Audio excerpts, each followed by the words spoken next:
G'day everyone. Promised Consort Radahn is an insanely difficult fight thanks to its borderline unfair Phase 2 mechanics, so if you're struggling, don't worry, you are certainly not alone. After practicing for many hours and trying many different builds, I got Phase 1 down very cleanly, but I couldn't for the life of me figure out a way to consistently execute Phase 2 without lucky stance breaks or ridiculous dodge requirements. So I put my pride away and pulled out a greatshield and killed the boss with this build on the second attempt. So if you're simply looking to down the boss with or without summons, this build will get you there with a relatively low skill requirement too. Firstly though, I apologise for the video quality on this kill. I don't know why, but it's stuttering every few seconds and I couldn't fix it. I know it looks awful, so I'll keep this short and just tell you what you need to know. So this build is quite specific. It requires mainly strength or dex, with ideally a bit of arcane for bleed scaling. High endurance also helps a lot because stamina is key for this. In this kill, I had 60 strength, 40 arcane, and 35 endurance. You'll need the Verdigris Greatshield, a spear with innate bleeding that you can infuse with Ashes of War. I recommend the Bloodfiend's Fork for strength, which is what I used, or a Cross Naginata if you're in a dex build.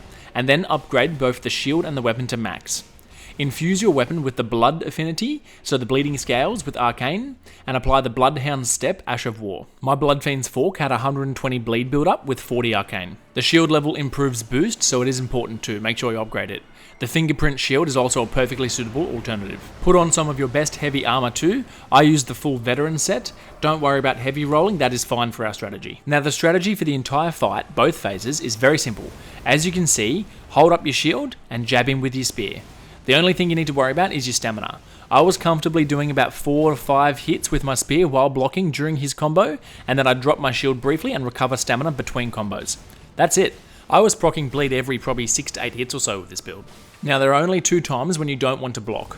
The first is that 5 meteor rock throw ability that we're about to see in a moment. So when you see this coming, simply swap to two-handing your spear, run to the side and use Bloodhound's Step. That's why we've taken it. As you saw there, make sure to pull your shield back out straight away and bring it up, because he often follows those rock throws with that annoying ranged light attack. You should only need a single Bloodhound Step as the first meteor strikes to dodge these. The second time you use Bloodhound Step is this thing he's about to do here, where he flies off into the sky for a little bit in a beam of light. When this happens, run off as far as you can towards the edge of the arena, and as he lands and does the massive explosions, use a couple of Bloodhound Steps to dodge those.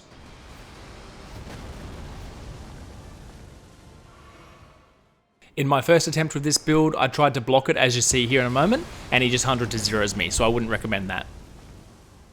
So in terms of talismans and crystal tears to enable this very defensive play, you're going to want the Greatshield Talisman, which reduces stamina consumed when blocking, the Pearl Shield Talisman, which improves your non-physical mitigations when blocking, and then your max level stamina increase, and Green Turtle Talisman for stamina regen.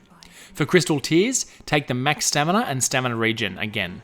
As you can see, we are really doubling down on stamina here. As you can see, these combinations of shield and talismans and crystal tears, you have enough stamina to really be quite aggressive even with your counter attacking while you're blocking. I think that was 9 basic attacks in a row just then while blocking an entire combo. And while the damage of the weapon isn't that great, the bleed procs will take care of him quickly enough anyway. And that's it. Really all you have to do is take care of your stamina. I think I did like a total of 3 Bloodhound Steps, and I literally just attacked him while blocking the rest of the fight. So just a short, simple one today, but if you are struggling, this should help take care of it. Like and comment if the build did help you. Thanks for listening, everyone. Cheers.